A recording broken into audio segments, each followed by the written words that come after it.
Welcome back, everyone. Hope everybody's doing good out there. So we are out. It is March 5th. It is going to be about 82 degrees today. It is very windy though. We got a system moving into tonight, and it's going to cool off tomorrow and bring some rain, but up and down temperatures is normal for March in this area. But what we're doing, taking a look at our hives, seeing where they're at, assessing them, combining the ones that need combined, and you know, if we come across a dead out, you know, clean it up and everything. We're also switching them over to these boxes right here. So what we're using are these are 7-frame boxes, and I'll have a post over why we are switching a lot over to 7-frame coming up later. But I enjoy them. We're doing a lot more with FMA equipment. These are just wood ones that we use or that we're building to fit on top of the 7-frame. But here's the lid. We have a hole right here. We're going to use a plug that will plug those up, bucket feeders, and we still use internal feeders.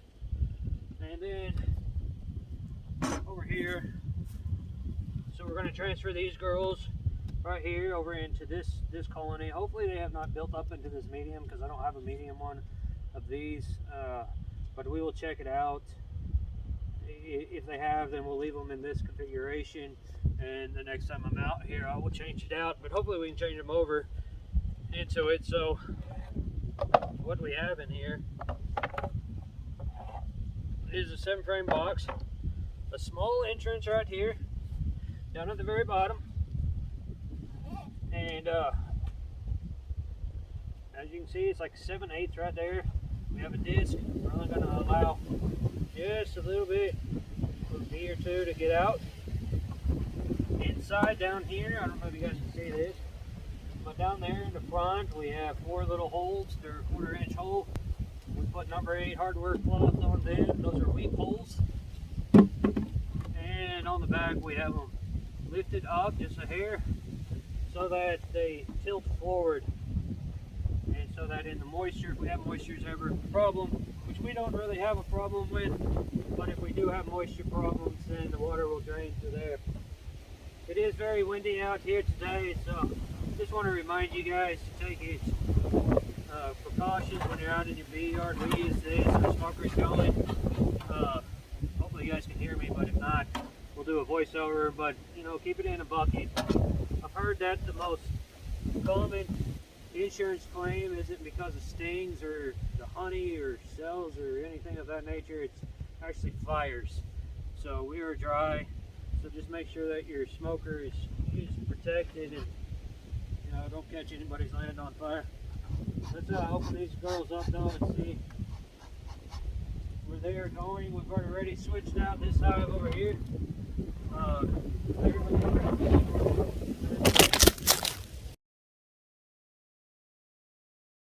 Find a hive tool.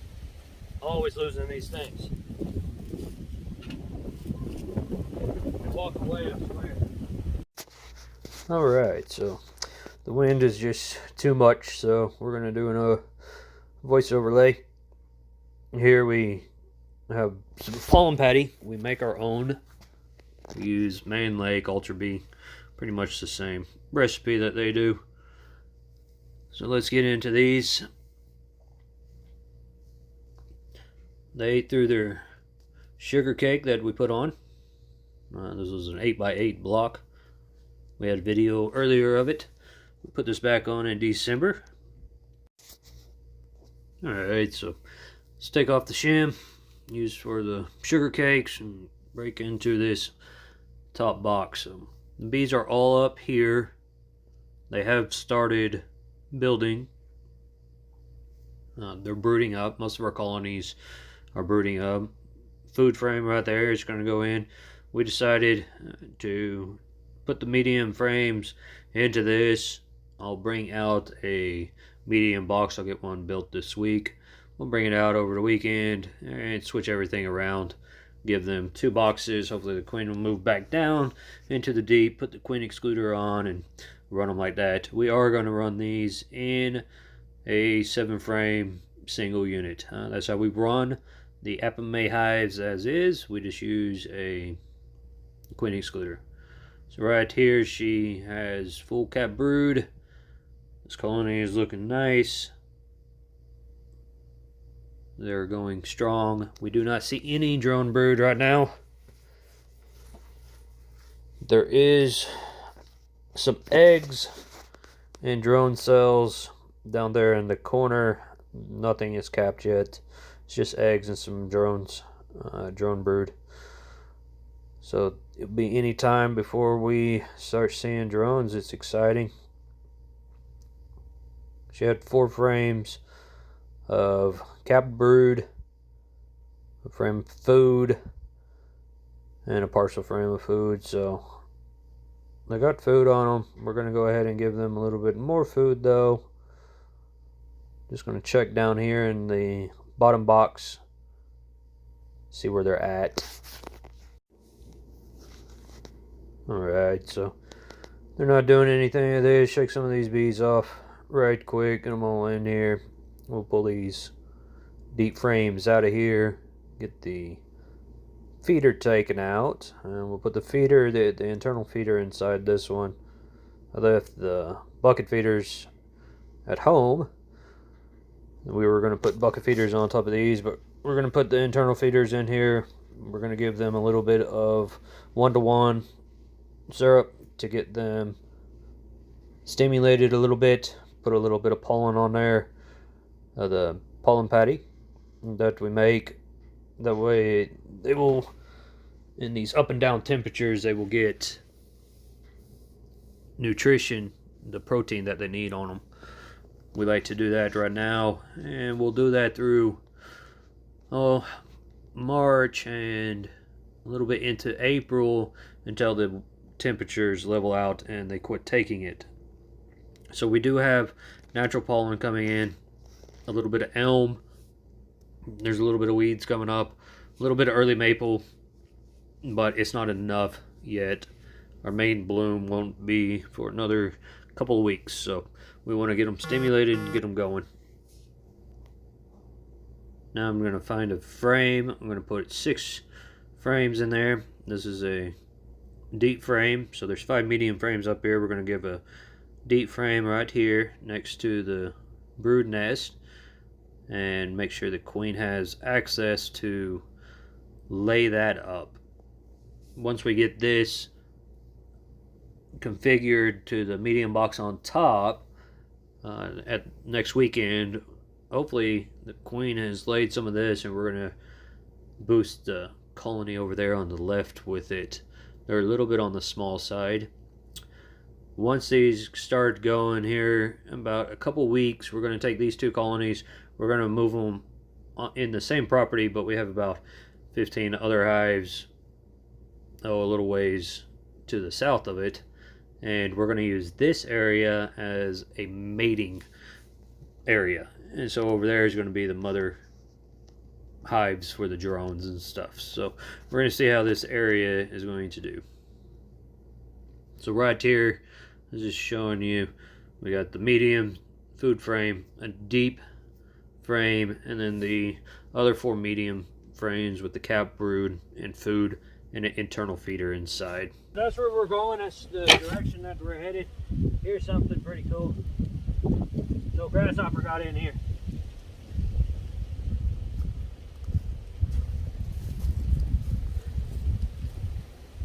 And it's all propolized up. And that's what they do. They sting them to death, and then they put propolis all over here. And they couldn't get her out of this, or this grasshopper out of the entry hole, so they just stuck her in the corner down here on the bottom. And so we're going to give them a good scoop of pollen, get them moved out of the way. And so this is a good size. We're happy with the way they're looking right now this time of year. And then in a couple of weeks they'll be really built up. We'll feed on them and stuff. Now they got pollen coming in. This is just to help them out a little bit. We don't need a whole bunch of pollen here. We got early maples blooming, we have elms blooming, we got dandelions up, but I just want to make sure that these get healthy. Like I said, we got cold up and down temperatures, so this is going to help tide them over when they can't forage for the natural stuff, but they will quit eating this here very shortly. So we'll make sure that we don't feed a whole bunch, but this transition period is hard on them, and we got to make sure they got nutrition so that they can build. We'll give them some food. Here we got the girls going out there. We got them transferred over. Like I said, I'll give an update while we're doing some more of these 7 frames. I do enjoy them. My kids really enjoy them. And anybody that's been following around for us for any time know that I enjoy doing this, but I like teaching the people. I love doing it with my kids and stuff. So I don't have the plugs for these yet. They haven't come in yet, but we're getting them switched over. I'll put bricks on top of them and everything. Let me guys show you one more thing though. I got this idea from a man named Stan Gore. You can find him at Texas Friendly Beekeepers, I think is the page name on Facebook. His name's Stan Gordo, excellent guy. But he uses these bricks and he spray paints the numbers on them. So what we're going to do, we're stealing his idea. I think it's great. These are nice handles. I had this one laying around at the house, but we'll get these other bricks off and start going to these, and we're going to spray paint our numbers. We usually use cattle tags, but instead of the cattle tags, just put the numbers on these bricks, so it'll be good.